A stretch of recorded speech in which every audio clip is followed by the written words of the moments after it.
One of the more interesting stories coming out of Celtics Training Camp would have to be the one involving the teacher and the student. The teacher would be seven-time All-Star Gary Payton, who was acquired in a trade with the Lakers back in August. And at the time, many figured the glove was avoiding Boston when he didn't show up right away, but such was not the case. Payton cited family reasons for his delayed arrival.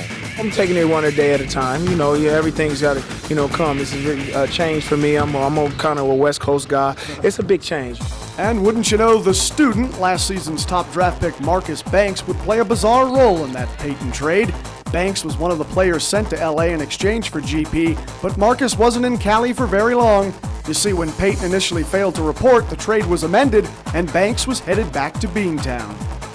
I think I was traded only on paper. Of course, I basically stay in LA in the summertime, so it really wasn't a big deal. It was just basically like going home from the summer, I was always a Celtic. I'm back, and I'm still a Celtic.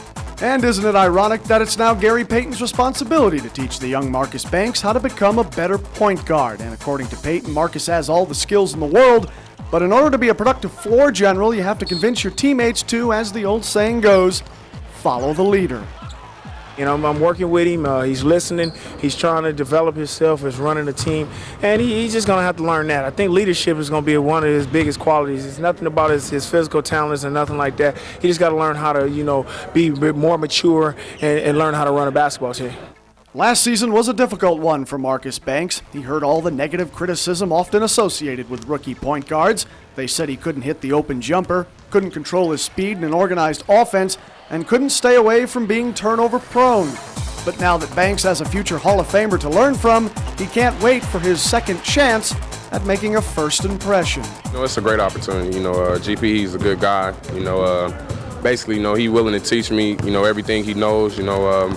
This is coming down to the last couple of years of his career, and, basically he's trying to pass it on to me. And now that Banks has the glove for a mentor, guys like team captain Paul Pierce feel that this could be a breakout year for the once highly touted point guard from UNLV. He's only been in the league a year, really didn't get a whole lot of experience from a year ago, still learning the game, still learning what's it going to take to be an NBA pro. And if you got a guy like Gary Payton, the Hall of Famer, it's a huge step for him.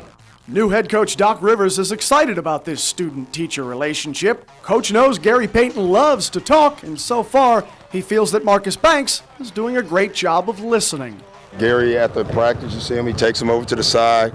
He had him in practice today. He actually took him to another basket during practice today to tell him what he wasn't doing, and so I thought that was really good. It's always a point guard. I think you always got to look past first, play defense, and then score.